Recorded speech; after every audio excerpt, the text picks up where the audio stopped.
Project Runway fans, we're back for episode 2. And quickly before we begin, we just want to say a little rest in peace to Alexander McQueen, who took his own life last week, and fashion will greatly miss him. So this week's challenge was to create a dress for an industry event out of a burlap sack. Yes. And it was the Models as Clients challenge, which is always interesting because you never know what they're going to want. And a little bit of drama ensued because Mila, her model, didn't choose her. And I guess that just blew her mind or something. Yeah, well, she was also chosen last, which I guess is a bit of an ego bruise. Yeah, it's true. She couldn't get over it. And then later on in the workroom, Anthony was the one that her model chose, and she kind of went off on him a little bit. It's funny that she would pick you over me because I thought we had a fine rapport together and everything, so, hey, whatever, it's her loss. Ooh. Yeah, it was just not cool. I totally wasn't feeling Mila, and good for Anthony for being so strong and just hard, and I loved when he said, you know, I left my feelings in Atlanta, Georgia. This week's judge was the fabulous Lauren Hutton. I love Lauren Hutton. You guys love her? Yeah, I think she was wearing like leather leggings. Was she? I didn't notice. Love it. Very fabulous. She's great. You know, there weren't really any terrible dresses on the runway. Like, the one that lost, Pam's dress, it was hokey, but they all thought it was well constructed, and they loved her dye job.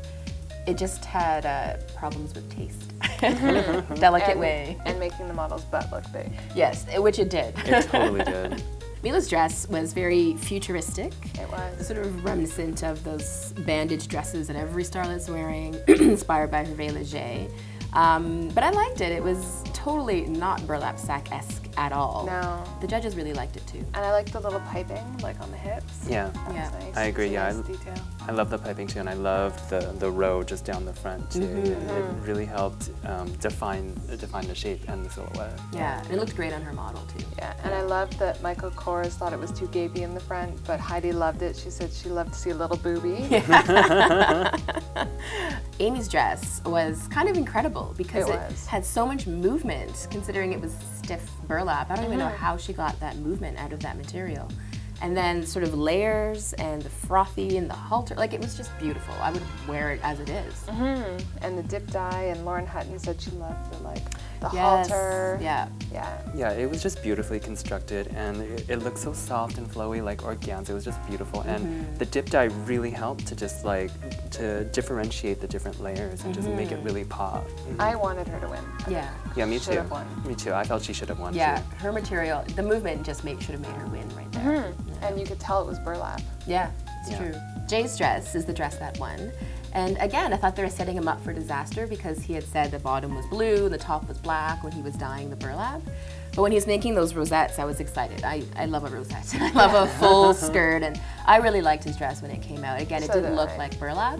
It just looked like a cocktail dress. And Michael Kors said at first he thought he cheated and used something else, but if Michael Kors is saying that about you, I mean, you know you've created something amazing. In a week with so many strong dresses, there were some of our favorites that didn't make it to the final 3. One of mine was Jonathan's. It was he created a little bit of a lace pattern in the front, and it was to the knee, fitted very well, and it still captured the burlappiness of the whole challenge, but it was still really elegant. I really liked that one. Yeah, I really liked Anne Marie's, where she actually did a potato print that ended up looking almost like a tie-dye.